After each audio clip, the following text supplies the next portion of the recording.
I got loyalty, got royalty inside my DNA. I got love, peace, got war and peace inside my DNA. I got poison, pain, and joy inside my DNA.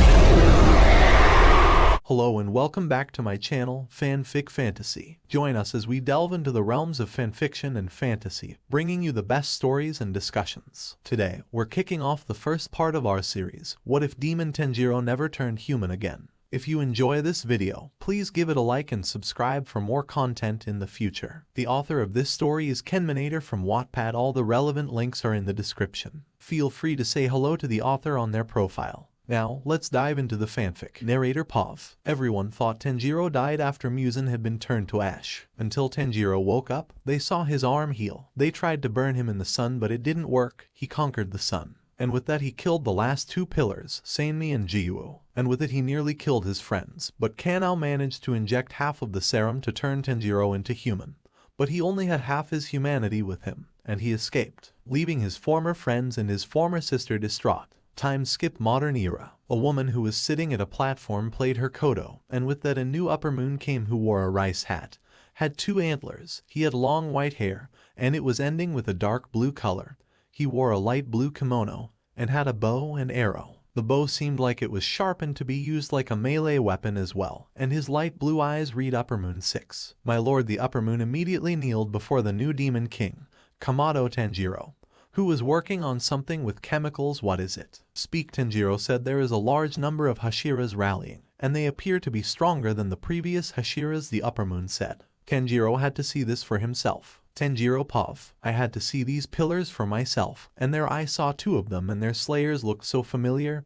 Jiwoo, Shinobu, Sabito, Kanao, Makimo. Is it really them? No, can't be. Makimo and Sabito didn't survive the final selection and I killed them. And on my way back I saw my former siblings, and my old parents. They're here. Seems like Nezuko isn't. I need to wait till midnight. My demon instincts were kicking in. I must make sure Yoriichi's bloodline ends here. And with that, I need to kill them. No, but if I don't, they'll destroy me. Isn't that what I wanted? No, it isn't. I must make sure my demons conquer the sun. Nezuko Pav. Man, I'm coming home late. But when I arrived, this all seemed way too familiar. The police were around my house and I saw my entire family dead. No, this can't be. But this all seemed so familiar. As I remembered what had happened before, I remembered my past life. I saw what used to be my brother's sword. If the demon slayers are still active, I need to join. And at that moment I saw a very familiar face. Muakairo. We both were close to each other like friends. I'm sorry for your loss. Come with us, Nezuko. Muakairo said. Muakairo. Why, you remember? I asked, shocked, and he nodded, though it did give me a headache. I must have remembered too much, Muakairo said. There I saw the hashiras. I remembered everything. Demon Slayer HQ. Narrator Pav. Nezuko met all the other hashiras from her previous life. She remembered them all. And she saw everyone from her past life. They were discussing what they remembered and what had happened to Tanjiro, who was once such a good friend to everyone. I can't believe he became the new king of demons, Muakairo said as he remembered him being good friends with Tanjiro. Jiomai then spoke. Poor child. Everyone was upset. And at the same time some things never change. Everyone was still somewhat the same in the past. Nezuko, who was learning Breath of the Sun but can only do 3 forms. But they were all having a get-together that night and discussing how they will defeat Tanjiro since he conquered the sun, but his demons didn't conquer the sun. However, his upper moons can stay under the sun for only an hour. Tanjiro Pav. They're all back. I remember every single one of them. They cannot be underestimated. As a matter of fact, I can sense that they're stronger than the previous life they had. Nezuko Pav. Nezuko ran into Inoskue and Zenitsu, and they were all so happy to see each other again. And with that everyone was reunited, until they were given a report that the current lightning Hashira has fallen, somewhere outside the city. Narrator Pav. The current lightning Hashira was fighting a demon, but he couldn't stand a chance and was later reported dead, as what seems to be shadows consuming his body. But the shadows that were consuming the lightning Hashira had eyes in them, and the eyes had the number Upper Moon 3. Infinity Fortress. A woman, a demon more like it, plays her kodo. With this beautiful piece of instrument, she controls the very famous Infinite Fortress we all know and love. With just a strum with her instrument she can control, move, and bring fellow demons into the fortress. She strums it and soon a demon appeared, but not just any kind of demon, an Upper Moon. The Upper Moon wore a rice hat with a pair of antlers piercing through them, wearing a dark blue kimono, and having long white hair ending in a bluish color. Carrying a bow around him, he looks around and he soon realizes he was at the fortress, meaning his lord had summoned him. But why? Has an upper moon fallen? If so, there is a chance he could move up the ranks. For his eyes read, Upper Moon 6. Imari-kun. A playful voice calls out as she lands to his left and hugs his neck. Imari-kun, how come you never call me? We could have had more playtime, she says in a very cheery voice. She has short black hair with 2 hair buns, and she wears a black cheongsam with a gold flower design. She looks like a 15-year-old, and she holds a mini doll version everywhere she goes. Her amber eyes had the rank Upper Moon 5. The Upper Moon 6, now known as Imari, scoffs, "Get your hands off me, Kuni. Why not play with that pathetic doll of yours? You wound me, Imari-kun," she says in a very dramatic voice, acting as if she was hurt whilst placing her hand on her forehead, then simply giggling before playfully jumping towards a pillar and landing on it, and picks up her little doll version of her. They then heard a stomping, and they looked over to see a 8-feet-tall shogun with one eye on the forehead of his helmet and another eye on the center of his chest. They read, Upper Moon 4. "Oh, seems like the upper moons are gathered today. Did anyone die?" he questions while looking around curiously. "TCH, I was hoping you'd be the one who dies." "Goto," he spat. The Upper Moon shogun begins to growl at Imari, but a voice interrupted them. "Goto, why don't you send your students to play with my playmates anymore?" Kuni asks with her usual childish voice while swinging her legs. "You know they get lonely." "Sorry, Kuni-chan, but my students does not have time to play." Goto apologizes while Imari only scoffs at this. He always hated the other upper moons. He has been trying to grow stronger, but still not enough. He believes being the lowest ranking of the upper moons is humiliating.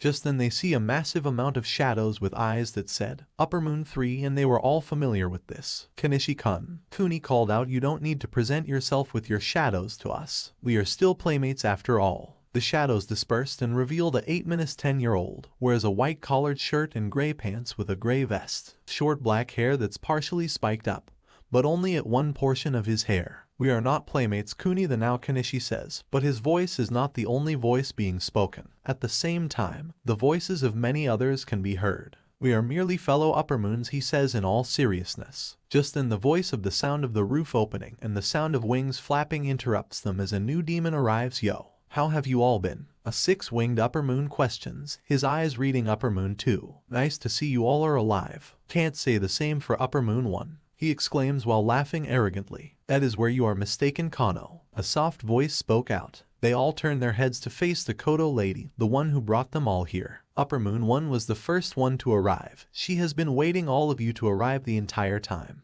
the Kodo lady says as she strums her instrument, and they see a small room with its doors opening, revealing a demon with long black hair that's tied to a high ponytail ending with a dark reddish color. She has a dark crimson haori ending with a bright red color. She also has a black and crimson kimono with her katana having a black color with what seems to be red veins growing on her katana. She then spoke out, "Lord Tanjiro has arrived." Tanjiro, the new king of the demons, and was the one who made them into upper moons. He stands inside a room that has a desk, and he seemed to be working on a new drug. "I am aware you all are confused by this meeting, considering not a single upper moon has fallen yet. Well, this is very important," Tanjiro says as he is beginning his announcement. "I want you all to focus solely on killing the hashiras. Now is the time we strike down the Demon Slayer organization. But beware, these hashiras aren't like the others. They are stronger and wiser. Do not underestimate them." The upper moons bow their heads, but before he dismisses them, Arata, Upper Moon 1, also known as Arata, raises her head in curiosity. "I am aware, and I thank you. For generations, the Breath of Water users has been wiped because of your efforts. But unfortunately they've returned." Arata begins to shake a bit, but do not mistake this for fear. No, she is filled with rage as of this moment.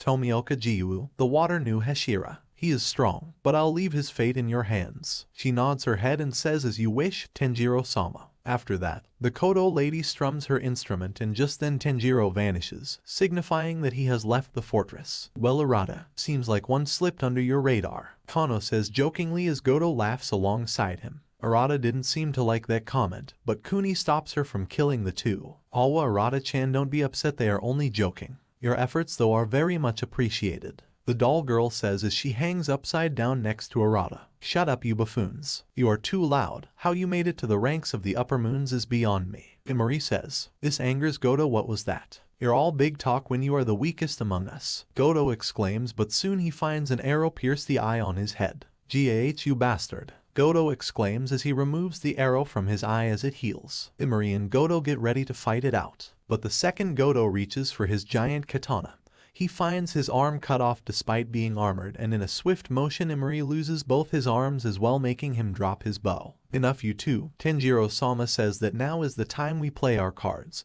so we have no time to watch you bicker amongst yourselves. The voice came from Arata. She said this in a very calm manner. Godo, you can fight Imari later on. For now do your little preparations. Arata commands, making Godo growl in annoyance having to follow Arata. You see, Arata may be Upper Moon 1, but she is by far the youngest Upper Moon out of them all. And as for you Imari, know your place. You especially is the weakest amongst us all. Unless you are so confident, challenge us to a blood duel for the rank. Arata then reveals her eyes. Her eyes are pitch black, with her rank Upper Moon 1 being the only thing that is revealing, which is glowing red. At the same time, a Demon Slayer mark is revealed on her eyes. Both her eyes seem to have vines coming out of them. Or are you afraid that you are too weak and cannot stand the humiliation to losing to us? Until you grow stronger, know your place Imari. Understood? Arata questioned in a rather intimidating voice. Imari then says, yeah, of course. I'll kill you for sure, Arata. Right? Good luck with that. Arata scoffs at him as the sound of the koto is played and she vanished. Well, that was interesting, Kuni says, and just then Imari also leaves the fortress.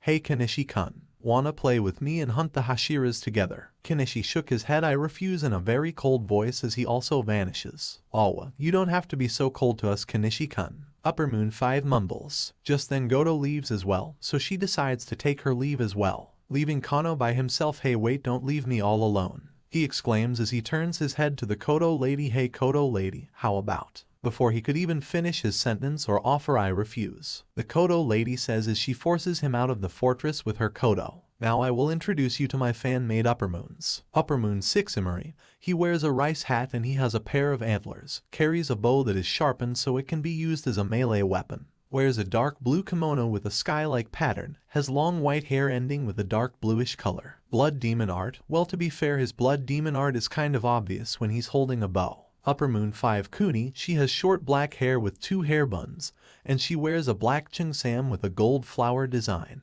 She looks like a 14-15-year-old, and she holds a mini doll version everywhere she goes. She can use that doll to create bigger version of the doll to fight for her, able to control and reanimate corpses like a puppet, with a possibility to control a person who's alive. Upper Moon 4 Godo. He is like 8 feet tall.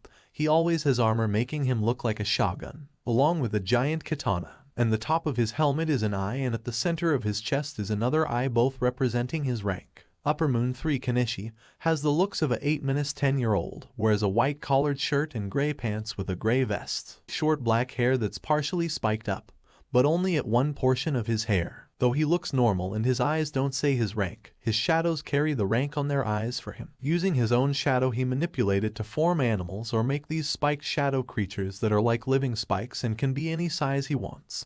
They have an eye and a mouth each, and as said earlier, the shadow's eyes say Upper Moon 3. Upper Moon 2 Kano. He has a brownish hair that is short, but his bangs were slightly long to slightly cover his eyes. He wears a black tuxedo and has one wing to help boost his speed, carries a sickle that's attached to a long chain, and at the same time it's coated with a powerful poison. Upper Moon 1 Arata. She has long black hair that's tied to a high ponytail ending with a dark reddish color. She has a dark crimson haori ending with a bright red color. She also has a black and crimson kimono, with her katana having a black color with what seems to be red veins growing on her katana. And she uses a breathing technique she created due to her not being able to use water breathing. She is also the cause for the genocide of breath of water users, to the point it was a forgotten breath. Out of all the Upper Moons she is the youngest yet the strongest. Her eyes say her rank, though her eyes are like pitch black, but her eyeballs are a tad bit brighter, still pretty dark, as her number on her eyes are the only thing that's glowing red. She holds a demon crest around her eyes. Alright, that's all the Upper Moons. Nezuko Pav. I received reports from the Crow about how some of the Slayers need assistance at the outskirts of the city. When I arrived I see chopped up bodies and some bodies that looked as if they were impaled.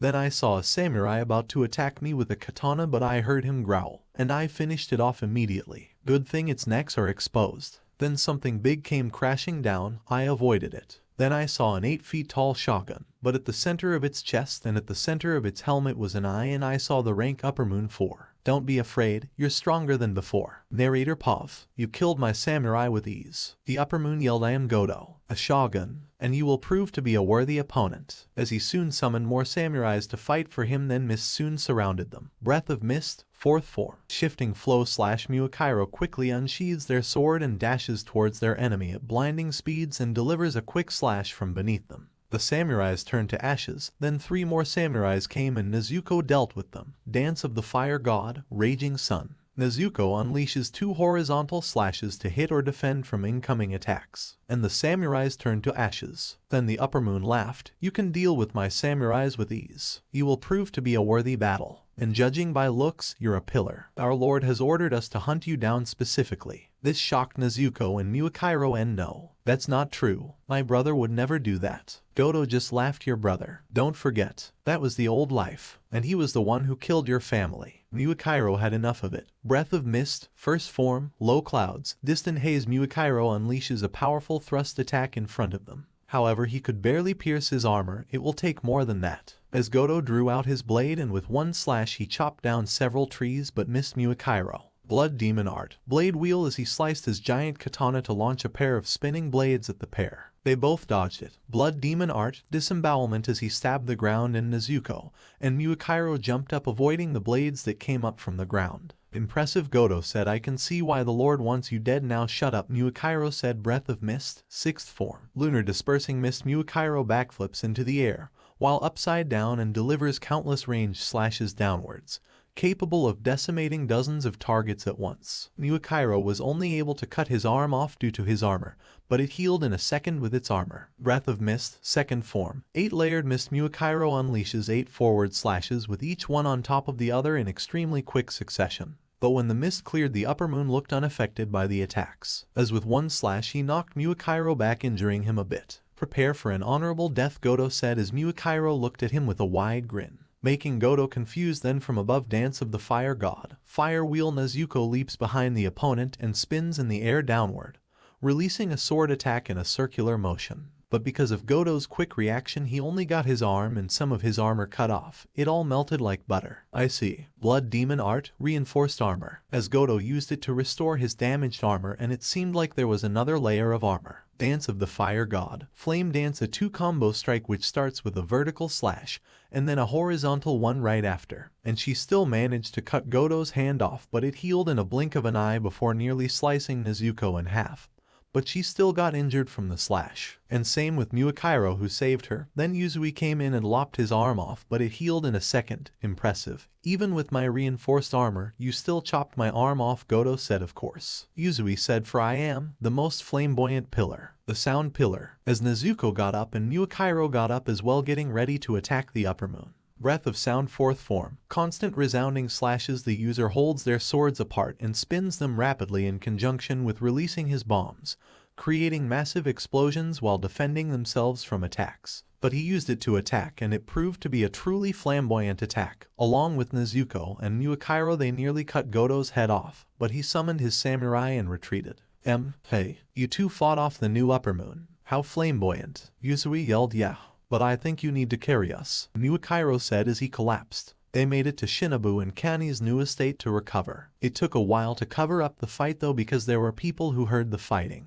"Man, it's a lot harder to keep things quiet nowadays," Nezuko said while resting in her bed. At the Infinite Fortress, Tanjiro had Goto's head on his desk. He was frustrated. "Please forgive me, my lord. I underestimated them," Goto said as Tanjiro glared at him. "I told you not to underestimate them. You didn't even kill a single Hashira," Tanjiro was saying with an angry tone, as he tossed Goto's head back to his body for him to reattach. "Now leave my sight before I replace you, Goto," Tanjiro said as Goto immediately left the fortress. But Tanjiro was filled with rage. His very own Upper Moon 4 nonetheless retreated from 2 Hashiras and his sister, Nezuko. "For the past few days, Kani and Shinobu adopted me, and this is the first time I met Kani.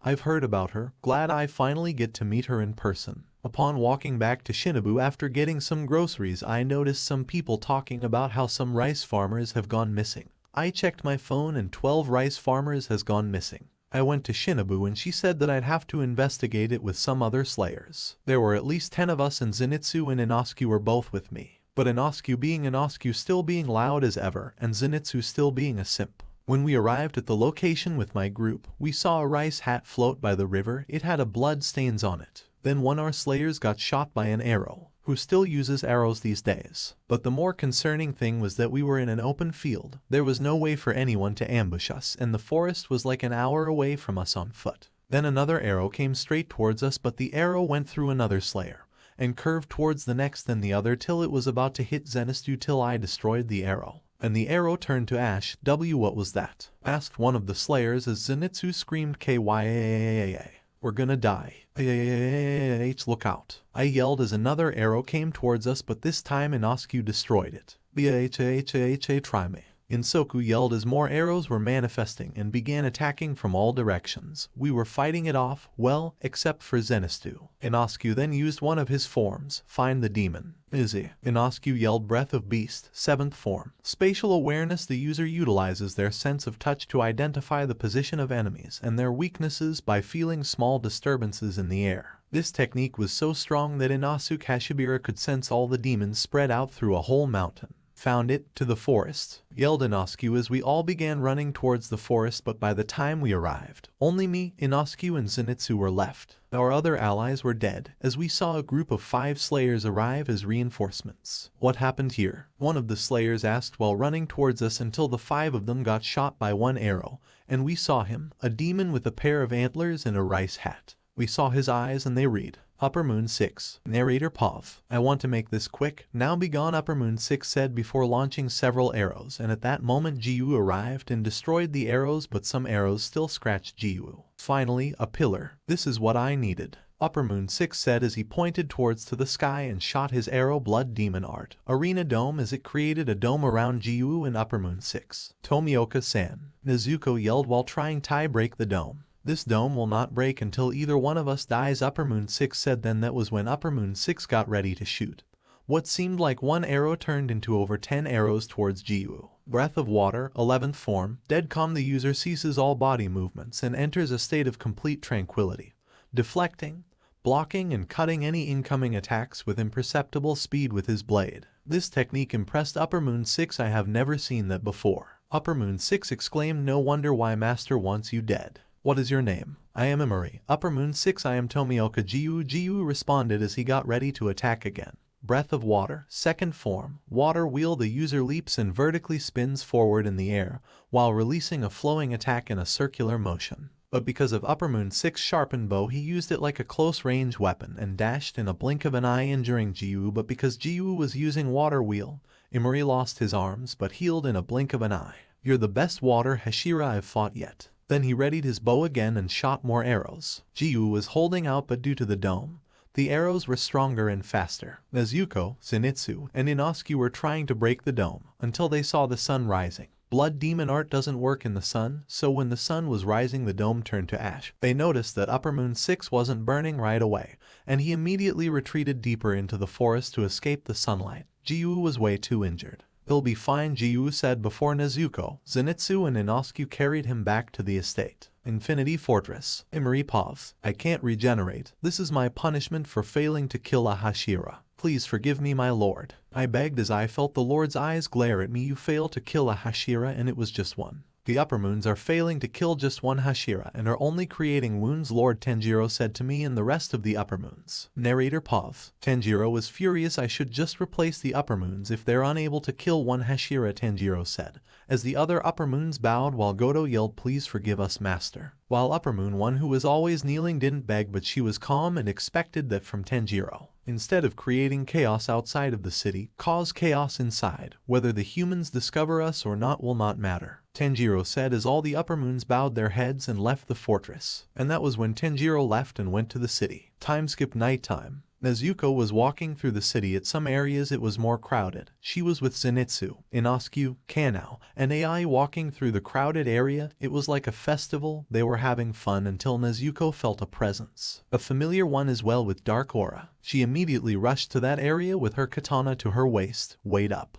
Nezuko, yelled AI as the others followed her, and Nezuko saw a familiar green and black checkered Haori and grabbed his shoulder. And when the figure turned around it shocked Nezuko and her other friends and saw him. Tanjiro, Nezuko said as Tanjiro had a surprised expression. Tanjiro Pav. I felt someone grab my shoulder. Turning around and there I saw them. Nezuko, Kanao, Inoskue, Zenitsu, and AI. I should have expected them to be here since I saw my former family and the Hashiras. Narrator Pov. Tanjiro saw his old friends and his sister. Nezuko was about to draw her sword out, then Zenitsu gripped her shoulder. Nezuko, we can't do it in public, Zenitsu said, but Nezuko was still gripping in Tanjiro's collar. Why? Why did you do it? Why are you doing this? Tanjiro, Nezuko said, and she was filled with rage. Inoskue didn't know how to react because he received flashbacks to the time he was with Tanjiro. Tanjiro only stared and said with a fake smile, what a nice family reunion, making Nezuko even more angry. However, Obanai and Mystery were in the festival. They were both on a date and still catching up with each other regarding their past lives, and received word about Tanjiro nearby. They both went into somewhere with lesser people to get their swords and immediately went roof to try and find Tanjiro and Nezuko. Please don't die, Nezuko, Mitsuri said to herself while getting to their location. Tanjiro only told his friends, why not become demons and join me? Engulfing them with rage, Nezuko grabbed Tanjiro by the throat only to find her hand to have a cut on the hand. She stepped back and Zenitsu immediately held Nezuko's bleeding hand. Kanao noticed a shadow thing that moved and was the one that cut her hand. She looked at a dark alleyway to find a 10-year-old kid with a white collared shirt and gray pants.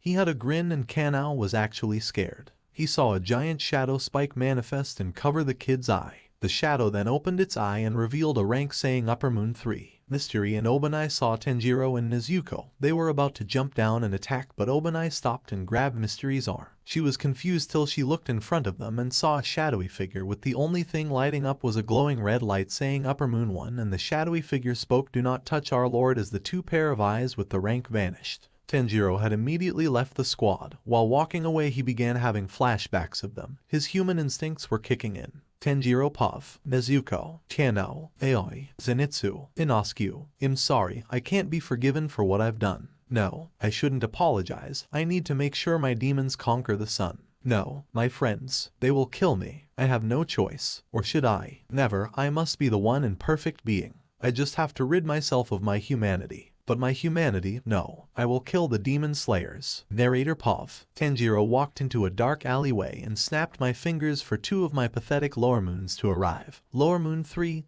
and Lower Moon 4. Lower Moon 3 was a male and had a dark gray kimono and a traditional cat mask, and Lower Moon 4 was a female with school uniform and 3 horns. I want you two to find a girl named Nezuko and her friends and kill them, Tanjiro said as both lower moons bowed and left. Then I saw 2 pair of glowing numbers with a rank saying Upper Moon 1, and she stepped out of her shadow. My lord, please pardon me for asking, she said, but why would you send the lower moons? Tanjiro replied with, the lower moons may be useless, but that doesn't mean they can't redeem themselves. If they don't, they die. Plus they are nothing but cannon fodder. As Upper Moon 1 bowed and left. Tanjiro Pov. They may think that, but my humanity is telling me to do so. No, this is unacceptable. But is it? Narrator Pov. Nezuko patched her hand up and they were in a closed park and was discussing about the old Tanjiro they once knew. They were all upset about what had happened to Tanjiro. Then at that moment, they saw 2 lower moons arrive. Lower Moon 3 and Lower Moon 4, Nezuko said as they drew their swords, but Inoskue was still excited. Baha. Fight you useless demons. I Lord Inoskue will take you down. Then Lower Moon 3 said, annoying humans, while Lower Moon 4 laughed, this will be fun. Lower Moon 4 cut open her hands and out of her hands were blood whips that could reach pretty far. She used both her hands and targeted Nezuko. Dance of the Fire God. Burning Bones. Summer Sun. The user unleashes a large circular slash that defends from imminent frontal attacks. The blood whips were immediately incinerated as Kanao went in for an attack. Breath of Flowers. 4th form, Crimson Hanagoromo. The user unleashes single sword slash that curves and twists gracefully. Kanao was about to decapitate Lower Moon 4 until Lower Moon 3 came in blood demon art. Stone Claws. His hands became sharp as claws and hard as steel, and with one slash it was like a giant claw attack that injured Kanao a bit. Kanao. Nezuko yelled as she got whipped by the blood whips and it stung pretty bad. Zenitsu was asleep. Dance of the Fire God. Solar Heat Haze. The user charges towards the target. Unleashing a horizontal slash seemed to be targeting Nezuko since she was their target. But Kanao came in Breath of Flowers. 2nd form, Honorable Shadow Plum. The user releases several rotating sword slashes that deflects incoming physical attacks. Foes deflected their attacks back at them, and Nezuko with her form she killed Lower Moon 3 and injured Lower Moon 4. But because Nezuko used the form for too long it sort of backfired and she was left paralyzed. Lower Moon 3 turned to ash but Lower Moon 4 was still alive, and her regeneration was too slow. Until Zenitsu woke up, Breath of Thunder, first form, Thunderclap and Flash, 6 folds, creating an E-giant dash but he nearly cut Lower Moon 4's head off, allowing Inoskue to finish the Lower Moon off. Breath of the Beast, Third Fang, devour simultaneous horizontal slashes towards the target's throat. Lower Moon 4 turned to ashes. During the battle a familiar face arrived and helped Nezuko up and brought a first aid kit. Nezuko looked at the boy, and he was giving off a demon vibe, but it was all so familiar. They all looked at him while the demon just said, "I'm so glad to see you guys again." As Nezuko was shocked. Yushiro. Nezuko Pov. I can't believe it. Yushiro. I yelled and immediately embraced him. I was so happy to see him here. Narrator Pov. Zenitsu felt envious about Yushiro getting a hug from Nezuko. I didn't think you were still alive, Nezuko said, and Yushiro eventually patched up everyone's wounds. Yushiro led them to where Yushiro's home and they saw a painting of Tameo and saw Yushiro working on a cure to make a demon into a human. It's really nice seeing you guys again, Yushiro said with a tear in his eye. I missed everyone, especially Lady Tameo. Yushiro looked like he wanted to cry, so everyone comforted him. Anyway, about Tanjiro. He isn't pure demon yet. This made everyone confused. Tanjiro still has some humanity left in him, but at this point, most of his humanity is gone, and Yushiro gave Nezuko some scrolls. What is this? Asked Nezuko. Then Yushiro responded, all the forms of Dance of the Fire God and how to do it properly. This shocked everyone. Tanjiro gave them to me and left a note for you guys. Inoskue then said, I can't read. All AI responded, don't worry, I'll read it for you. They opened the letter and it read, Nezuko, Zenitsu, AI, Kanao, and Inoskue. If you get this letter, then it means most of my humanity is gone. I'm sorry for all the lives I have taken. You have to kill me. Nezuko, I will give you all the forms for sun breathing. I hope you will receive this in the next life. Goodbye. Everyone was upset. Nezuko swore to herself that she will take down Tanjiro, and everyone promised to help out. Luckily for you guys, Yushiro said, I still have the same drug that helped us defeat Muzan, and now it will help us defeat Tanjiro. However, sunlight will not kill Tanjiro, but with this drug and with sun breathing and all its 13 forms, we might just have a chance. This got everyone's hopes up, as Nezuko immediately left with the scrolls to start trying Time Master sun breathing. However, I need to earn you guys, Yushiro yelled before Nezuko left the house. Tanjiro's new upper moons. They have a 1-hour resistance to the sun. Well, I'm not sure for all upper moons. I have only seen 3 upper moons. Upper moon 6-4, but I don't know their abilities. As Nezuko just said, don't worry, I have some experience with upper moon 4 and upper moon 6. Wait, Nezuko, Zenitsu said, can you really do it? I mean, he's your brother. As Nezuko just stared and said, I don't have a choice. Until they received new orders, they need to go to the nearest facility due to there being a police raid. However, all the police that were there were gone. Demon Slayers were sent there. They too haven't reported back. At the facility, the police went inside with SWAT soldiers as a raid.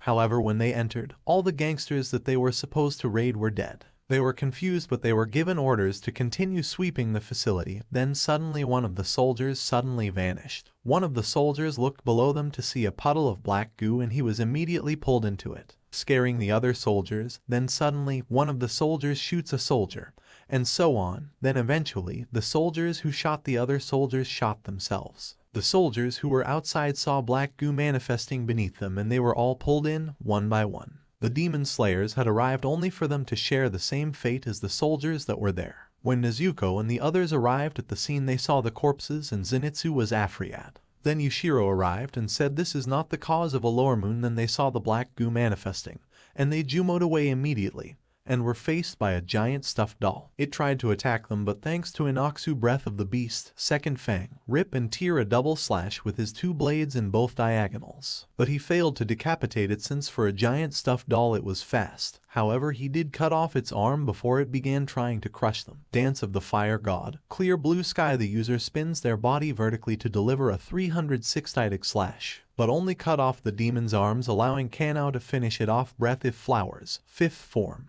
Peonies of Futility. The user unleashes a flurry of 9 consecutive attacks that flow and weave in on themselves. Kanao managed to cut the stuffed doll demon's head off while Zenitsu was still screaming like a little baby. Then they were hearing a giggle and saw a 15-year-old girl appear and was giggling, Awa, you killed my friend. It's okay, I have more. Then 2 more stuffed doll demons appeared and they looked exactly like her. Yushiro looked closely at her and saw her orange eyes with the number upper moon 5. Yushiro then told them call the pillars. That's an upper moon. Then the upper moon said, oh, you have more friends for me. How kind of you. Let me introduce you to a new friend I made. Then a giant black goo manifested and out came a creature that had the same shape as the other 2 giant dolls, but this one was made out of 5 SWAT soldiers. This angered Nezuko while Zenitsu was screaming at the top of his lungs. They're no longer human, Yushiro said. We will have to take out those giant things first. Nezuko said while Inoskue just laughed and yelled bahaha, watch, I'll kill these dolls SND, I'll prove that Lord Inoskue is the strongest. While the upper moon just spoke, haha, this will be so fun. Narrator Pav. They were staring at 2 giant stuffed dolls and one that looked like them except was made out of 5 soldiers. Bahaha, watch, I'll take you all down in an instant. Breath of the Beast, 6th Fang.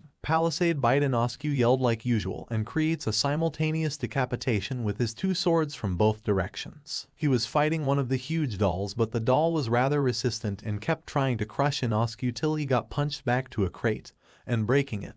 He was a bit injured. Bahaha, good attack, but it'll prove him stronger. Inoskue yelled before launching another attack. Breath of the Beast, 8th Fang. Explosive rush. Inosuke charges towards his opponent while dual wielding.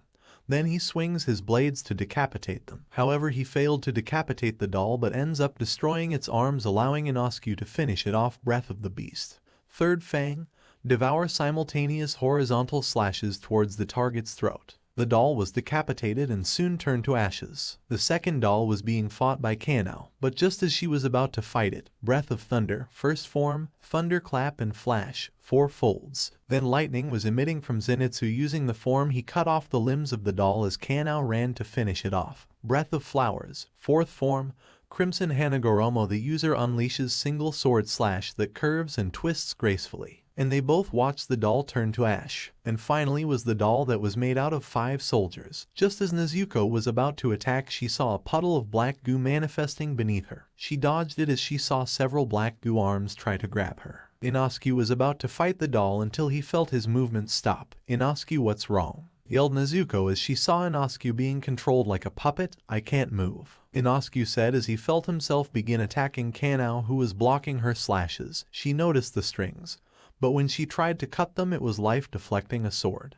Then they saw the dead soldiers come back up and start to shoot them. They all took cover. The last doll was moving towards them and the reanimated soldiers were shooting them. Then they were hearing giggles from Upper Moon 5. Awa, do you not want to come out and play? Then suddenly she got kicked back and it was Yushiro. Yushiro and Upper Moon 5 were having a close quarter combat. Nezuko took notice of the strings and tried something. Dance of the Fire God, Dragon Sun Halo Head Dance. The user unleashes a continuous fast and powerful sword attack that seemingly takes the form of a Japanese dragon made of solar flames. This technique is capable of decapitating multiple enemies at once. Using her technique, she freed Inoskue and burnt down all the strings that were controlling the soldiers and killing the final doll. But because she was still inexperienced, so it kind of backfired, leaving her immobile for a while. While Zenitsu woke up and was confused of what happened, he saw a paralyzed Nezuko Gahnezuko. While that was happening, Yushiro and Upper Moon 5 were actually going toe-to-toe. I remember you well, Upper Moon 5 said as she giggled. Sorry to cut this short, she said as she saw the wind Hashira arrive. That was when she created a distraction. She launched Yushiro down with the others, then she jumped down. You bastard, Sammy said as he drew out his blade. I'm gonna slaughter your ass. As she just giggled and said bet. Blood Demon Art, Blacklands. As she had her mini doll face them as it spewed out the black substance. Along with it were several arms trying to grab them. Breath of the Wind, 1st form, Dust Whirlwind Cutter. The user dashes forward at blinding speeds and slashes continuously in a horizontal cyclone pattern. It got rid of all the black goo in the arms as he launched himself towards the demon and cutting her arms off as she just jumped back and let her arms regenerate in a blink of an eye. Oh, you really are a pillar. I've only killed a very few wind pillars, so this will be so fun. The Upper Moon exclaimed as she kept giggling, and it pissed Sammy off. You're pissing me off. Prepare to be slaughtered, Sammy said as he readied himself for another attack. Breath of Wind, 3rd form. Sammy stopped on his tracks as he saw a giant black puddle manifest and like 40 arms emerge to try and grab him. Breath of Wind, 4th form, Rising Dust Storm. The user releases several slashes above them from below their target. He cut off all the arms immediately and saw the black puddle go away. Then appeared behind Seimi was the giant doll that was about to crush him. Breath of the Wind 5th form. Cold Mountain Wind. The user creates several circular arch slashes that increase in size from above their target. The doll was cut into pieces and was turning into ash. The Upper Moon immediately summoned 3 more of the giant dolls. Breath of Wind 9th form. Ideaton Typhoon. The user backflips into the air, and while upside down, unleashes a powerful gust of circular wind that slashes apart anything below. Seimi killed the 3 giant dolls and nearly decapitated the Upper Moon, but only cut her limbs off. But they healed in a blink of an eye. But Seimi took notice of her doll that he accidentally cut bleed and regenerate. Oh ho ho ho, you're dying tonight, Seimi said while the friends only stared at Seimi in shock by his strength. Upper Moon 5 was actually nervous. She was sweating by his strength. Upper Moon 5 divided by Kunipov. Master was right. These new sets of hashiras are so powerful. If Goto had trouble just killing one, then I need to give it my all. Blood Demon Art. I couldn't even finish as I felt him nearly cut my head off again. I summoned 3 of my dolls again only for 2 of them to get slaughtered again. According to our lord, these new sets of hashiras are a lot stronger than their previous lives. Narrator Pov. Seimi wasn't struggling all too much until his shoulder got shot. SANEMI. They all screamed as Seimi turned around to see a reanimated soldier holding a pistol, and other soldiers began reanimating.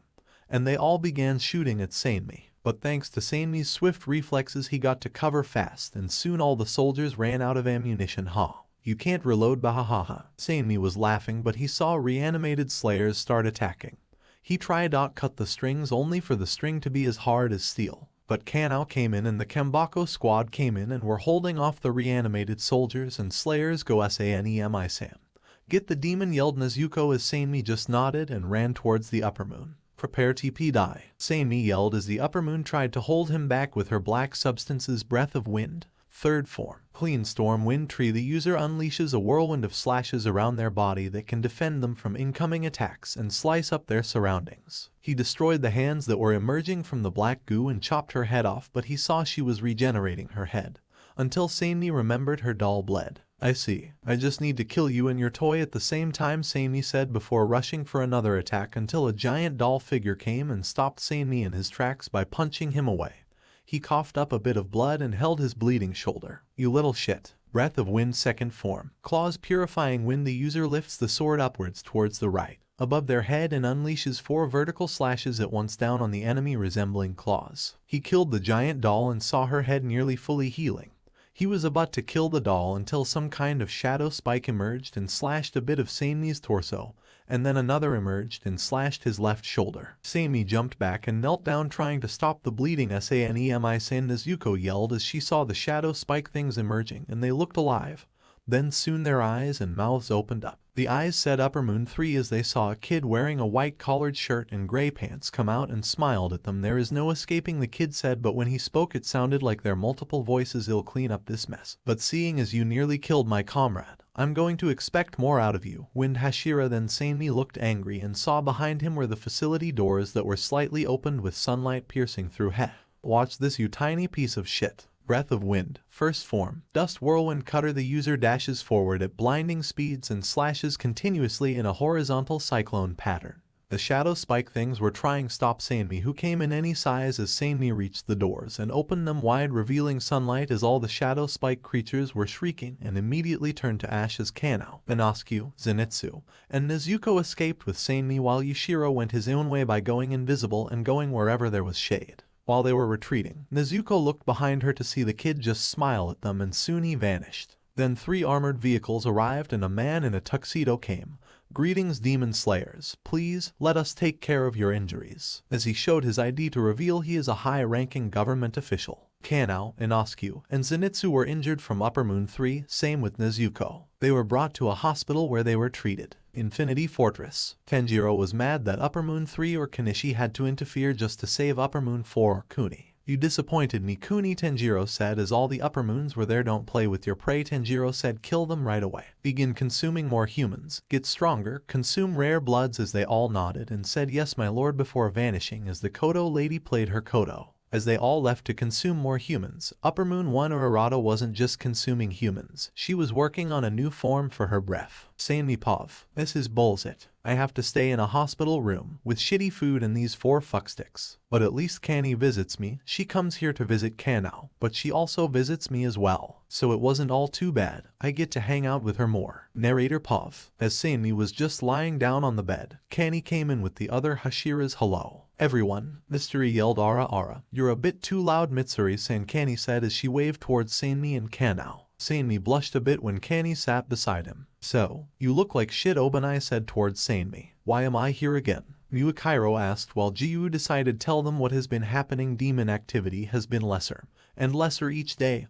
However, there was an event where a hospital was attacked. The slayers who went there hasn't reported back. Then Yuzui yelled, how unflamboyant of those bastards. Then Rengoku finished what Jiu was saying. When I got there, only a few people were missing and some blood types were missing. According to the government's report, only a certain blood type was missing. Rare blood. This had everyone shocked as they all knew what this meant. Nezuko, Jiu called, have you mastered sun breathing yet? Nezuko shook her head. Then Jiu gave her the scrolls written by Tanjiro to learn about Dance of the Fire God. Best we start now to learn the most flamboyant breath of all. Yuzui yelled. Infinity Fortress. Upper Moon 6 divided by Emery Pov. Consuming this blood, I can enhance my blood demon art. But this blood, it reminds me of the time before I became a demon, my old family. But none of that matters right now. I need to kill the Hashiras. Narrator Pov. Flashback. Emery was a rice farmer with his family. Though they were just farmers, they were always happy. Emery was actually training to be an archer. He wanted to join the military to make more money for his parents. However, the time when he went to join, he wasn't allowed. The military didn't and wouldn't accept a useless farmer. One day bandits began attacking Emery's village. Emery begged the military to help. In exchange he would join the army and become the best archer. But the general didn't care.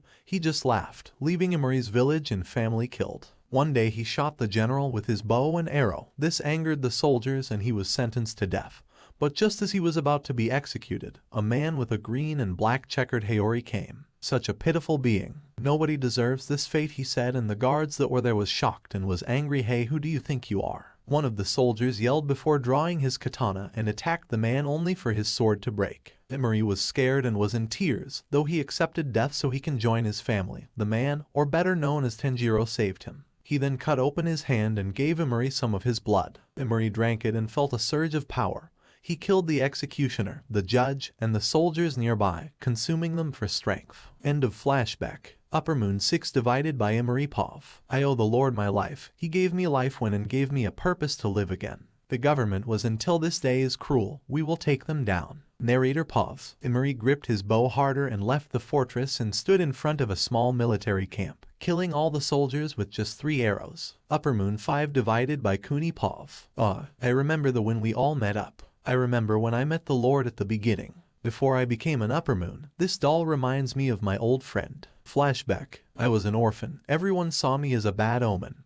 Even the people who took care of me saw me as a bad omen. Every parent that would see me would always walk away and avoid me. Except for one person. I forgot her name. To be honest, I can't fully remember who the kid really was. All I remembered was that she was a very good friend to me. She gave me this doll that looked like me. I cherished it all my life since it was the very first gift I've ever had. Until one day, the orphanage was being burnt down. I was caught in it. I called for help but nobody came to me. They only watched until that friend came. She rescued me but at the cost of her life. All I have left was this doll they gave me. All the kids and the workers looked at me and thought I caused the fire. I was left out in the wild to die until the Lord came to me. He spoke, nobody in life deserves this. This is no place for you to die, and gave me his blood to make me become a demon. And it's where I am today. End of flashback. Upper Moon 4 divided by Godo Pov. The day was near where the demon slayers would destroy us completely, but not unless we finish them off first. My samurais, my sons, we will destroy the demon slayers in the name of our Lord. Flashback. I was a shogun back then. I had a brother who was also a shogun. I have loved my brother with all my heart just as I loved my fellow samurais. Unlike other shoguns, I only had 20 samurais. They were trained like elites. None of them has ever fallen in battle, and they were like sons to me. As I saw them as my sons, they saw me as their father. Narrator Pov. Though Godo loved his samurais like sons, he also loved his brother with all his heart. But his brother was envious. One day his brother heard that Goto will inherit their father's position since their father was going to pass away soon and was a high-ranking official. His brother, filled with rage and envy, how can their father pay attention to Goto who only has 20 samurais while he had an army? So that night, Goto's brother staged an attack. He used his own samurais, which he had over 70 of, and attacked and killed Goto's samurais. When Goto arrived, he was too late. All of his samurais had fallen and his brother came and attacked him with his samurais. Goto, being outnumbered, lost and was left to die. There he was laying down at the center of all his fallen samurais until Tanjiro arrived. Your fate can be avoided, and you mustn't die here. You must avenge your samurais, your sons, he said, as Goto said weakly, how can I avenge them when I'm on the verge of death? And that's when Tanjiro answered, become a demon, drink my blood, consume their soldiers, become stronger. You will become the shogun of the night. Your brother whom you loved betrayed you. This is unacceptable. Goto willingly drank his blood and became a demon. Every night, Goto would take and eat his brother's samurais, one by one, until he grew strong enough to create his own blood demon art. With it, he gathered his fellow samurais who have died and saw his sons, and resurrected them as demons. Though they aren't the same as before, Goto could summon them at will. With it, he launched an attack on his brother. When his Goto's samurais attack, his brother's forces never stood a chance. No matter how many times the resurrected samurais get sliced, lose their limbs, they'll only regenerate. Goto arrived and saw his brother. With it he killed and consumed his brother. All of his brother's samurais are dead, and Goto had avenged his fallen samurais. Now, he pledges full loyalty to Tanjiro. End of flashback. Kenichi, Upper Moon 3 POV. Seeing these hashiras, these demon slayers, I can't help but feel their sorrow as the time they lost their family as I have lost mine. I kill them, but some people may say my reasoning makes no sense. I'm simply reuniting them with their fallen loved ones. But unlike them, I am not ready to see my father and mother yet. Flashback. When I was born, I wasn't crying, I wasn't breathing. My parents had thought I was a stillborn, until just as they were going to hold my funeral, I cried, I was still alive. That was what they called me, their lucky kid. Being born in a rich family, I was spoiled, though I do not ask for these toys, for a nice house. I always shared the kindness I receive with the less fortunate. Until one day, my family and I was poisoned, and a lot of the people in the town were poisoned. I was supposed to die with my loving mom and dad, but I somehow survived again. But this time it wasn't a gift. No, this time it was a curse. My uncle and my aunt soon adopted me to take care of me, but from a loving family to a cruel family. My aunt and uncle would beat me up till I bled. They wanted the fortune I inherited from my mom and dad. Until one day, my uncle stabbed me and left me to die. But Lord Tanjiro came and saved me from a horrible fate. He had told me the truth and had given me another purpose to live. I had discovered that my treacherous uncle and my aunt are the killers my mom and dad. They envied the fortune that my parents had worked so hard for. I soon face my aunt and uncle as they both cower at the corner of the room. They beg for mercy, they begged for their life. How dare they ask for mercy when I have asked yet they have never given? And now I shall make them suffer. They will forever inside my shadow, where they will feel the pain I felt and all their victims. End of flashback. Kano, Upper Moon 2 POV. I just need to kill the pillars and get more blood and become stronger, right? I need to be stronger. Wait, why do I have to be stronger again? Oh, that's right. I need to prove to the whole world that I am powerful. Narrator POV. Flashback. Kano was a psychopath. With his friends, with his family, he was always greedy, asking for more, and was always trying to insert his dominance. He wanted to prove he was strong. So one day he actually found a demon slayer about to kill a demon. He killed the slayer and began consuming the demon. Eventually the demon turned to ash due to daylight. So he went to his town and proved that he was powerful, only to find horrified people. So he was casted out of his village by his own family. He was soon found by Tanjiro and he turned him into a true demon. Kano ate the entire village and his family. The demon slayers who came were killed. Every human he consumed. He eventually became so powerful. He slowly moved up the ranks of the 12 Kazuki and swore that he would be so powerful that he can conquer the world. But in the end, he is still the same greedy person who desired nothing but power and was cruel. End of flashback. Errata, Upper Moon 1 POV. I live to serve Tanjiro. I live to prove my so-called family that they are wrong about me. Flashback. I was a little girl back then. My father was a former water Hashira. My mother was a normal citizen. I had an older brother. I don't remember their names, but I do not want to. When my brother was born, my parents were super happy, but they weren't expecting me, nor did they even want me. Because my father was a water Hashira. He trained us in water breathing. My older brother was a prodigy. He mastered 4 forms under a month. I on the other hand was struggling. It didn't feel suited for me. I was treated like an outcast in my family. My father and my mother would hit me every time I'd fail. They wouldn't give me a lot of food, and when I once fell ill, they didn't bother to buy me medicine. My older brother was no better, he was spoiled. He didn't even care about me. In fact, he pushed me down a hill during training and my family didn't even bother to check my injuries. Instead, they would make it worse. I couldn't master water breathing.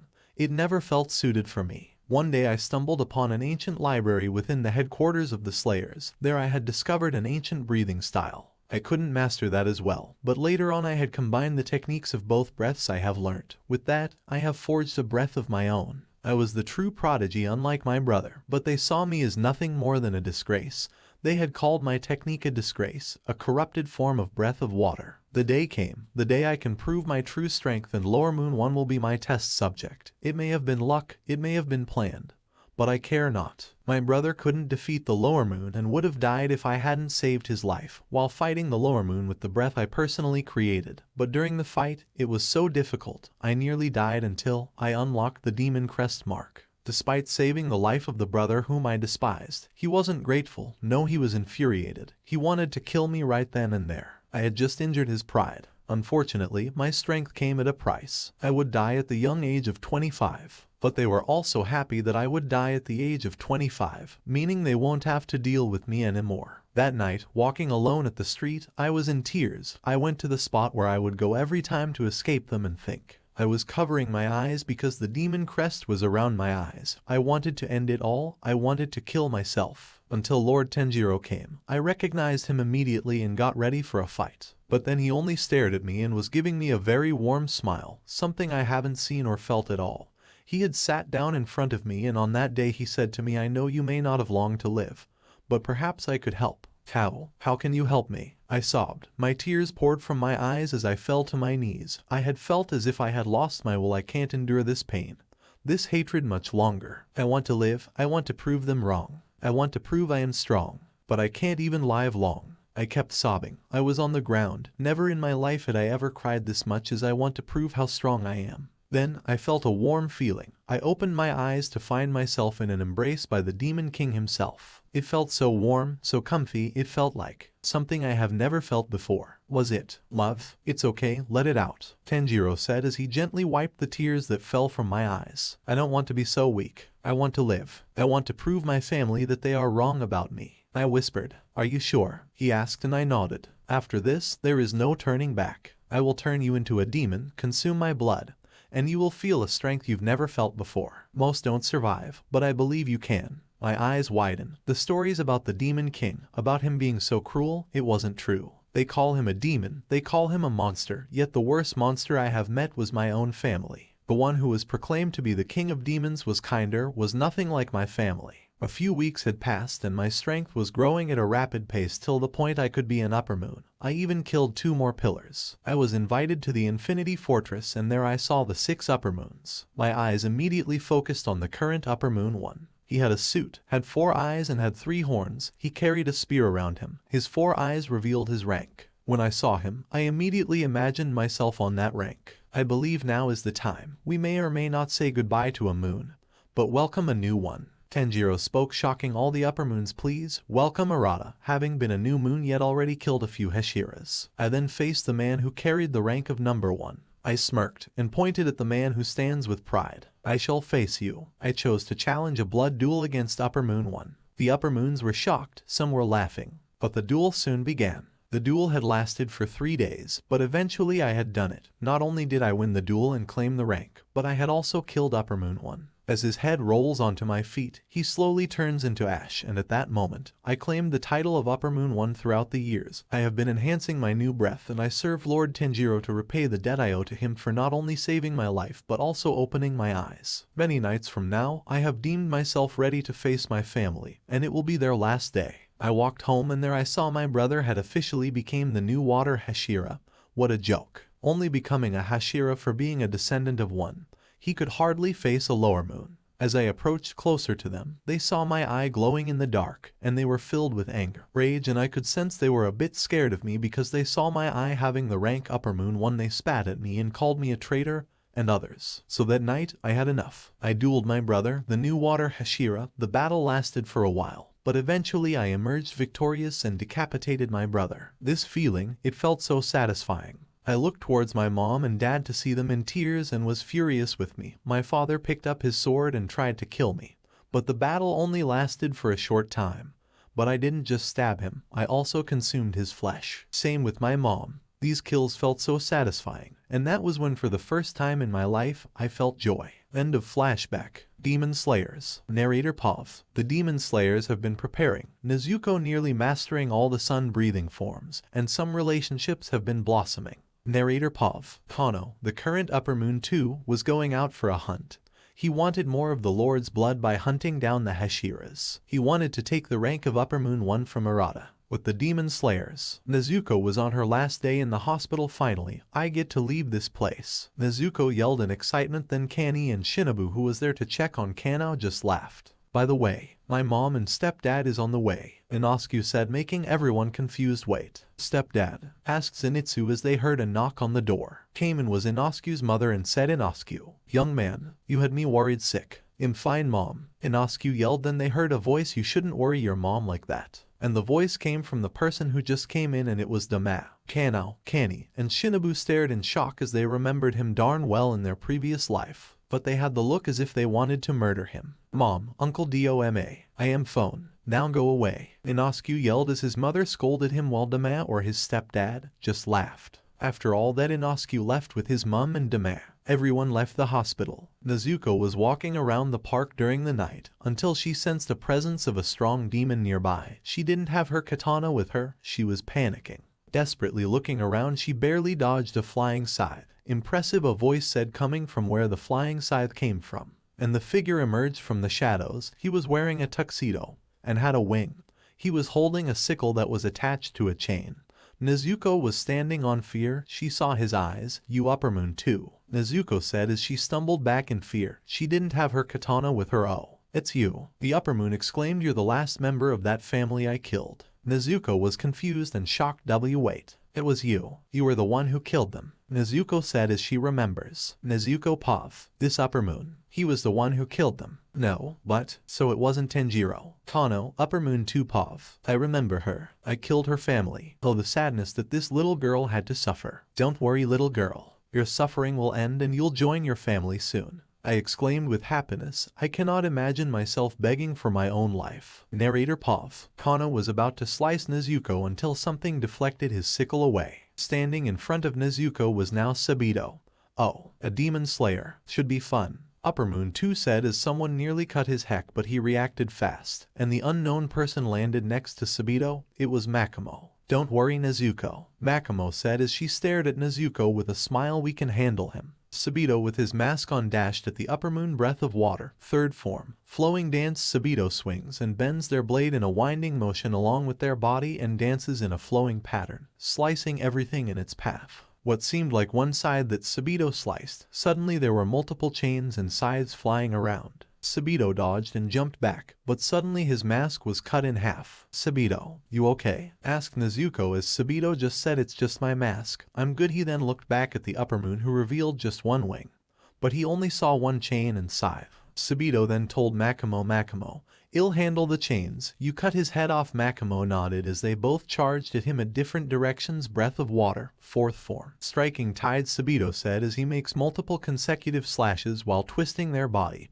and sword in a flowing fashion to deliver multiple blows simultaneously. Deflecting the chains back, Makamo charged in breath of water, first form, water surface slash. Makamo generates enough momentum to create a powerful single concentrated slash, targeting the Upper Moon's head only for the Upper Moon's wing to form suddenly and slash Makamo close to her shoulder. She was knocked back to the wall as she was bleeding while Sabito got wrapped by his chains. Nezuko could only watch because she didn't have her katana with her. Sabito.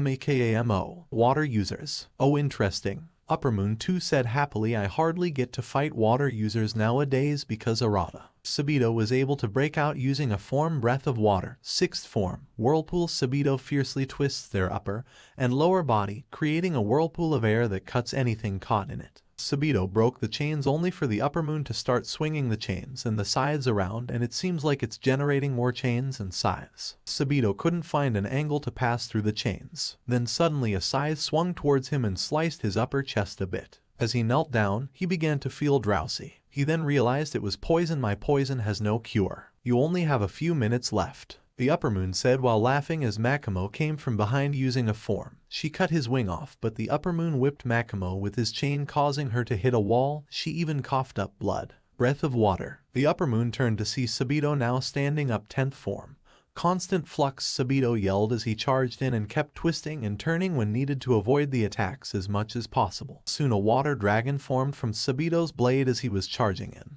2 hashiras appeared. It was Kani and Obanai. Breath of Serpent. 3rd form, Coil Choke. He was circling around the upper moon as he was swinging his scythe everywhere, and it seemed like there were even more. Obanai was deflecting the scythe and chains as much as possible. While that was happening, portions of the upper moon's skin was turning purple. Soon his attacks slowed down and he was barfing out blood, allowing Sabito to cut his head off, but then he only managed to cut his limbs off. Kani tried to move in and finish it, but he suddenly grew 4 wings and flew up while desperately trying to recover. While on the air, he kept on feeling sick, like he wanted to die. But the thing is, their blades didn't have poison, so how did he get poisoned? He could feel himself losing his strength. The Hashiras needed to find a way for him to get down. While in the air, suddenly a random missile came at him and shot him down, causing him to hit hard on the floor. Usually modern weapons wouldn't do much against him, but for some reason that one rocket made him feel pain and made him fall off the air. Meanwhile, on one of the rooftops, a man in a military uniform with an eye patch and a big cigarette was standing there while holding an RPG that locks onto its targets. He said with his gruff voice, "Damn demons, too cowardly to fight on the ground, so they move up to the air where they can't be reached. Little cowards," before walking off to his chopper where his pilot was waiting for him and saluted to him. "Sergeant James, sir." "Yeah, put it down," as they both boarded the chopper and left. As the upper moon crashed down, the demon slayers charged in. The upper moon used his wings to try and shield himself from the incoming attacks. Nezuko saw Sabito, but he couldn't get back up from his injuries and the poison. Nezuko picked his sword up and was getting ready to attack. Dance of the Fire God. Dragon Sun Halo Head Dance. The user unleashes a continuous fast and powerful sword attack that seemingly takes the form of a Japanese dragon made of solar flames. This technique is capable of decapitating multiple enemies at once. In this case, she chopped and burned off the upper moon's wings. The upper moon was so weak to the point that he couldn't regenerate. Kani and Obanai came in and finished the job. As the upper moon turned to ash, he received flashbacks. Kano, upper moon 2 paths. No, I couldn't win because of that goddamn poison. How did I even get poisoned? Wait, that time, when the Lord summoned us just before I left, he gave me a blood pack that was rare blood, but the blood had an odd scent and taste. It was the Lord who poisoned me. Damn it, I can't regenerate. Wait, Mom, Dad, I saw them as they smiled at me and I asked P, please accompany me to hell. As his mom and dad stared at him and said, "No, you murdered an entire village. You were greedy, you never cared for us nor anyone. Now time for you to pay the price." Narrator Pav. The upper moon turned to ash. They were all celebrating as Kani ran towards the bleeding Makamo, who had lost too much blood, while Nezuko realized Sabito. Sabito was still poisoned. He only had a few seconds left to live, or so she thought. When she turned around to see Sabito, she saw a green and black checkered Haori and long crimson hair tied to a high ponytail, and was kneeling in front of Sabito and injected something into him. Nezuko and everyone else immediately recognized who this was. Tanjiro. Nezuko called as Tanjiro turned around and stared at Nezuko and the 2 Hashiras. Obanai immediately drew out his blade and pointed it at Tanjiro. "Why are you here, traitor?" As Tanjiro could only stare and looked like he wanted to cry, he then said, "I'm sorry, but my humanity is fading." Tanjiro couldn't fight his demon instincts and soon retreated back to the fortress. Nezuko ran up to Sabito and asked how he was. Sabito then responded, "The poison. It's gone." Nezuko soon realized Tanjiro has saved them. He was still trying to fight it. Infinity Fortress. When Tanjiro got back, he tried to inject himself again with the cure to make his humanity last a bit longer, but ultimately failed. He then called his upper moons to discuss the death of Kano. But with Tanjiro still having a bit of his human self, he didn't care for Kano. In fact, he waited for the day when the Hashiras would become a lot stronger again to poison and kill Kano.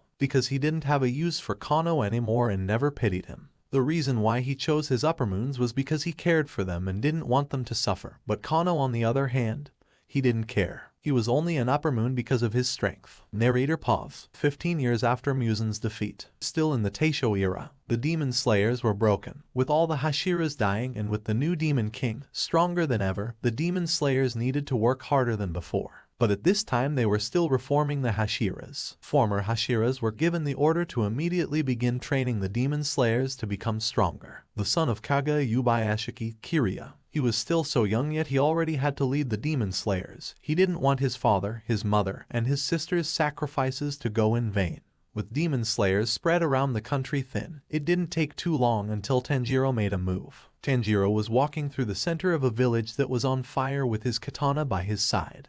There were screams, there were dead bodies and blood lying everywhere. As Tanjiro was walking forward, he stopped as he saw 5 demon slayers arrived. These demon slayers were slayers that were almost as strong as a Hashira. Their ranks were Kino. They each wore a different colored Haori except for 2 slayers. 2 of the slayers wore the same cyan Haori and both with the same blonde hair. They were both twins. A slayer who was female had short black hair, but she wore a bright purple Haori. Another slayer who had brown hair and wore an orange Haori.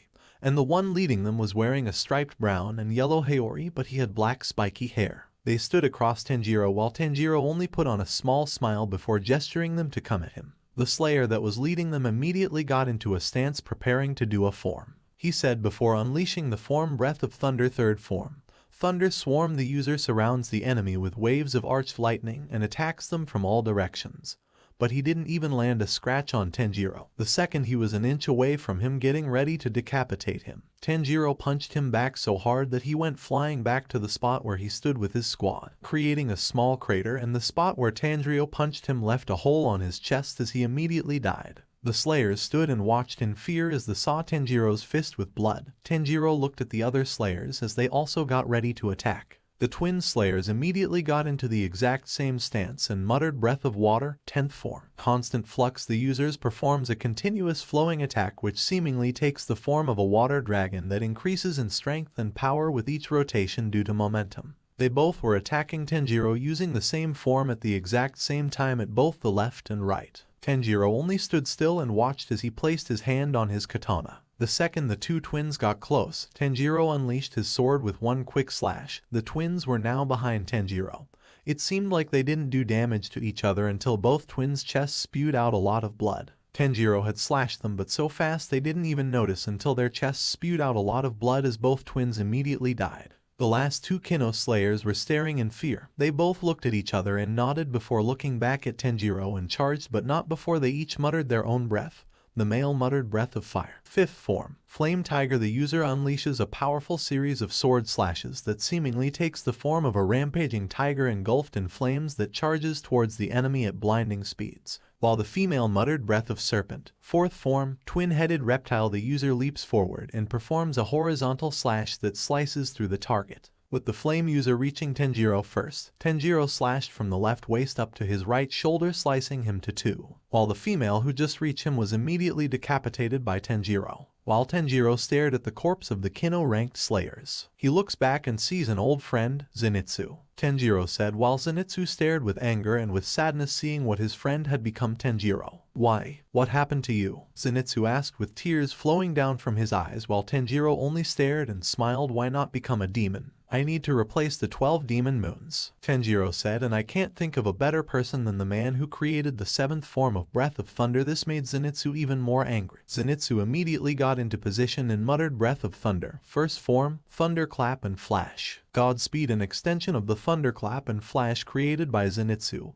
and the fastest version of the technique. The user performs Thunderclap and Flash while greatly augmenting the speed of the technique. But Tanjiro only stood still and drew out his bony tentacles in a millisecond and deflected back Zenitsu's attack and forcing Zenitsu to go back. Suddenly Zenitsu coughed up blood while Tanjiro's tentacle was chopped off as Tanjiro retracted his tentacle. Zenitsu, it's not too late. Come become a demon, Tanjiro said, but the area around Zenitsu suddenly changed as Zenitsu muttered Breath of Thunder, 7th form, Flaming Thunder God. the personal creation of Zenitsu Agatsuma. The user dashes forward at blinding speeds and unleashes a singular forward slash that is seemingly accompanied by a yellow Japanese dragon shaped like a lightning bolt. The form actually hit Tanjiro and chopped his arms off, but they healed in a millisecond and Tanjiro punched through Zenitsu's stomach. Tanjiro now with his arm through Zenitsu's stomach and standing as tall as he is said, "Sorry old friend, but it's time you rest and join your grandfather," before pulling his arm out and leaving Zenitsu to die.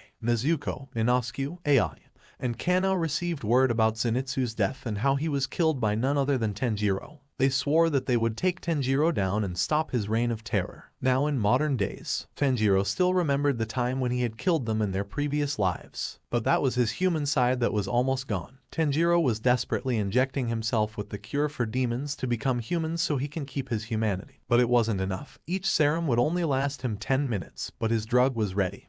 He now just needed to find Oyakata and the Demon Slayer HQ. But with his demon side, he knew he might kill them, but it was a risk that he must take in order for the Slayers to kill him. But he needs to find it fast since he is running low on the serum, and with his demon side growing stronger, the serum slowly becomes ineffective. His demon side was the one that forced him to kill the hashiras, but his human side needed to wait for a very strong set of hashiras because he knew even with the drug that would weaken him to the point he is killable, the hashiras wouldn't be able to kill him because his demon side would kill them still. And luckily his prayers were answered. With the reincarnated hashiras and his reincarnated old friends, they can kill him with the drug he made. Narrator Pav, Demon Slayer HQ.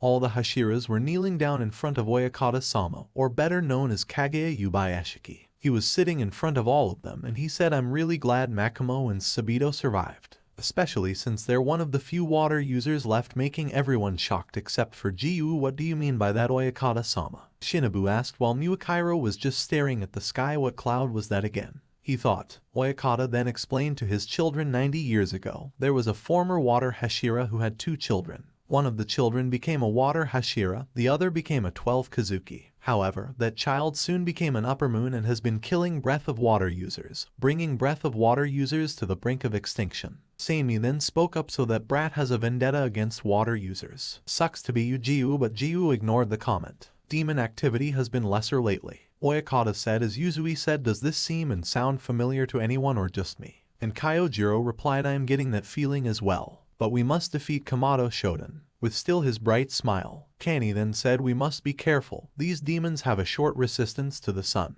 And the only reason why we defeated Upper Moon 2 was because of Tanjiro." "That's right." Kyojiro said, "Kamato Shoten is still trying to assist us." Sammy then said, "How can we trust him? He has slaughtered so many people. Not only that, he is the king of demons. It's no secret that Kamato Tanjiro has become evil. However, his humanity is what's keeping us alive at this rate." Oyakata said, "We have not seen his Upper Moon's true power. And we haven't even seen Upper Moon 1. All the Hashiras bowed and was dismissed." The government took notice of this and had deployed soldiers around the city to patrol. Some of the military that were patrolling are demon slayers just in case. However, when the military was deployed, several military bases reported being attacked. Some reported being attacked by samurais. Some reported dolls. Some reported several arrows passing and killing soldiers. One base was reported completely destroyed. All the slayers who went there never reported back. When the Hashiras arrived, they see no dead bodies, but blood. But that wasn't the only case.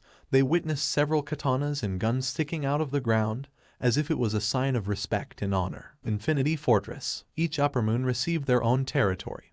Tanjiro had been gathering all the low-leveled demons to the fortress, and he had given the Kodo lady the task of finding the Demon Slayer's new HQ. And while that was happening, Tanjiro had injected himself with the demon cure so that he can retain his humanity until he finds Oyakata-sama and the Hashiras. The drug that he was working on is ready. All the Upper Moons were getting ready for the final battle that will finish off the Demon Slayers. Upper Moon 3 was holding a katana and cleaning it. The katana that belonged to the previous Thunder Hashira that he killed recently. In his territory, he was surrounded by the swords of the Hashiras that he killed. Though Upper Moon 3 killed, it doesn't mean he doesn't honor them. Every person he fights, weak or not, he always shows respect as he believed it was only right. After cleaning the sword, he went to a random spot and stabbed it into the ground, as a way to honor their sacrifice to protect the weak and giving him newfound strength. After that, he always remember the entire fight of the person he killed. Flashback. The lightning Hashira was given orders to investigate something in the outskirts of the village. Upon investigating, he finds nothing but swords that were stabbed the ground and sees a 10-year-old kid wearing a white polo and gray pants who was praying.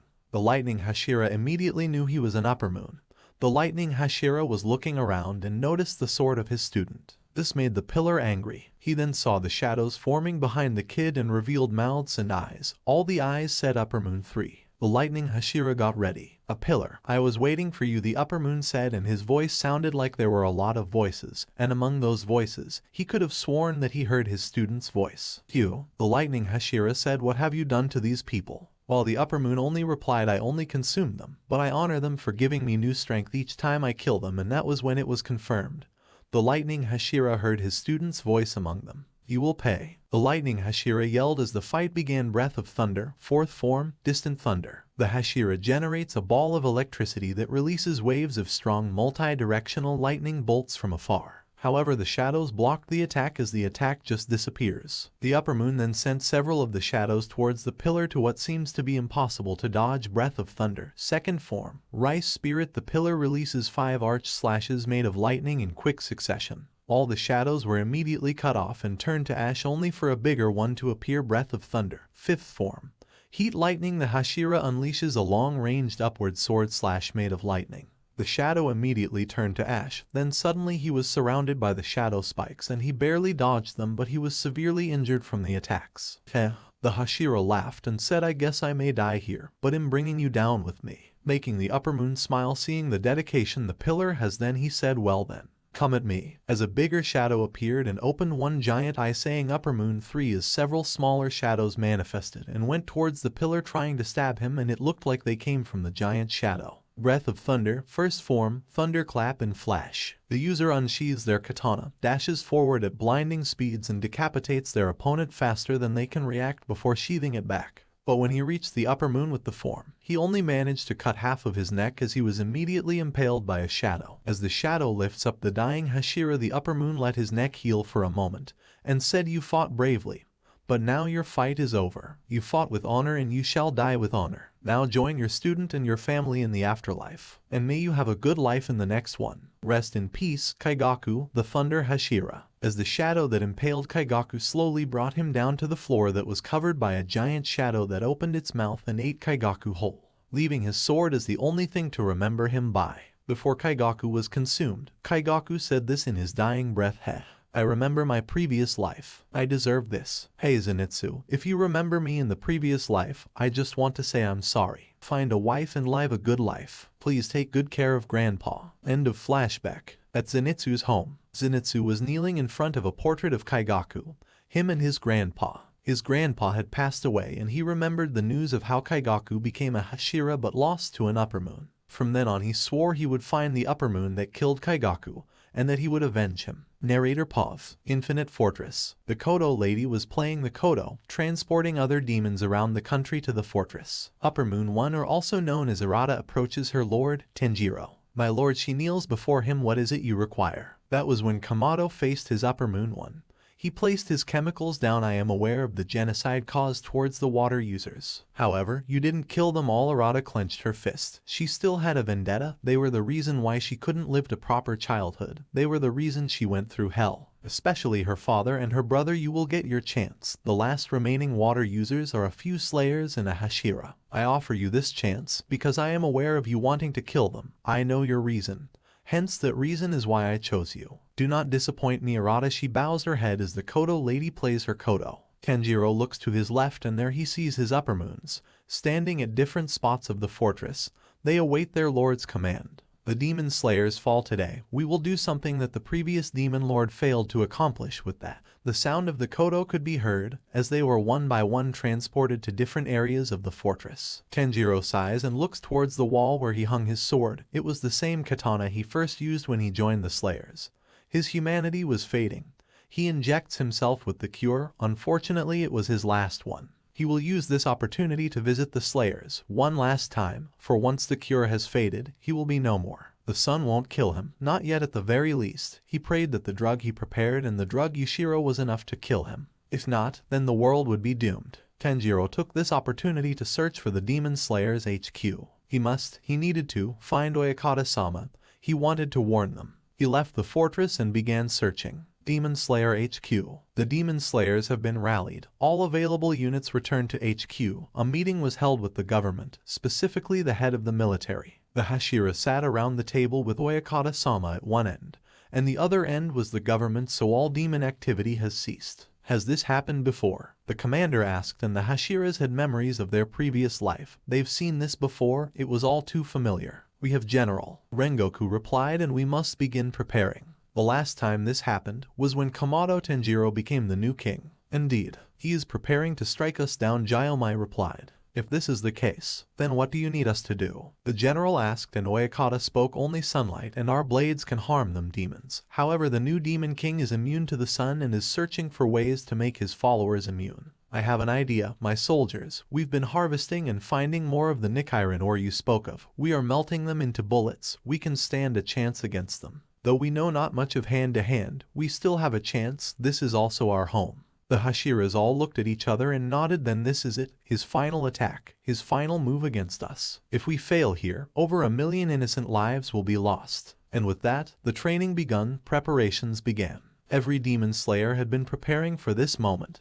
They were sharpening their blades and the pillar training begun. Military forces have been rallied. Half the military was deployed into the city. Martial law was declared. They came up with a cover-up story of how terrorists may move towards their city and must remain vigilant. But the main force that would strike against Komodo Tanjiro began prepping. They prepared medical supplies for injuries. They used shotguns, but most specifically, shotguns shipped from the US, the Kel-Tec KSG. Using their ore they collected and creating 12 gauge steel slugs, armor-piercing. As for the Slayers, their training begun, and let's just say it's exactly like before. Nezuko was sitting next the hospital bed of both Makomo and Sabito. How are you guys feeling? She asked, and Sabito let out a warm smile. I'm fine.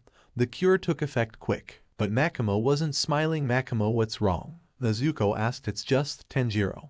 He cured us, but if he really wanted to help us, why won't he just disband and get rid of the demons? She replied with still a sad expression. Not only that, the Hashiras were supposed to die against that upper moon, but a poison took effect, converting him to nearly a human. Well, whatever it was, I don't know, but we can't give up now. That man, that demon king isn't the Tanjiro we know. Nezuko stood up. He isn't the brother I once knew. That is the tarnation of Muzan. It wasn't his fault. Tanjiro sacrificed himself to protect us, to protect humanity. We need to repay him by doing what he would have wanted us to do. And I will honor it. Nezuko's speech also caught the attention of Zenitsu, Kanao, and Inoskue, who was standing by the door. Well said, Rikuzo. Inoskue said, I will show him that we are strong. For our friend. Zenitsu was afraid but stood strong.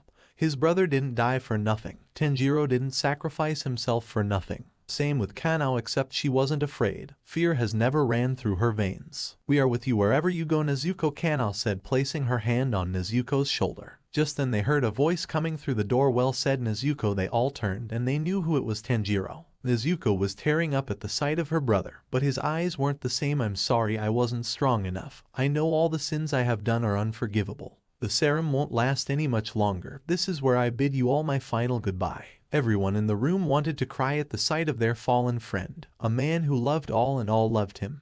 Tanjiro. Kanao yelled, you have to kill me. Tanjiro finished while looking at the sunset, and embraced his friends one last time. Goodbye, Tanjiro said while crying. Sabito and Makomo stood up and joined the group hug. I'm sorry, and then the floor opened up, and they all fell in, same with every Slayer, soldier, and Hashira. They were all separated. Nezuko looked around and saw her sword lying next to her. She picks it up and looks around. This place, she remembers it. She wasn't there, but judging by all the descriptions she was given, she knew this place. The Infinity Fortress. Narrator Pov. Nezuko fell through the floor. She looks around and realizes, though the area wasn't entirely familiar to her, judging by all the characteristics of the fortress and the descriptions given to her by the Hashiras and her friends, she knew what this place was. She finds her katana next to her and picks it up and heads out. All these twists and turns were confusing. Nearly everything looked identical. Just then a demon emerged from the door. The demon was pretty large. It growls, and Nezuko, stretching a third arm at her that she chops off with ease.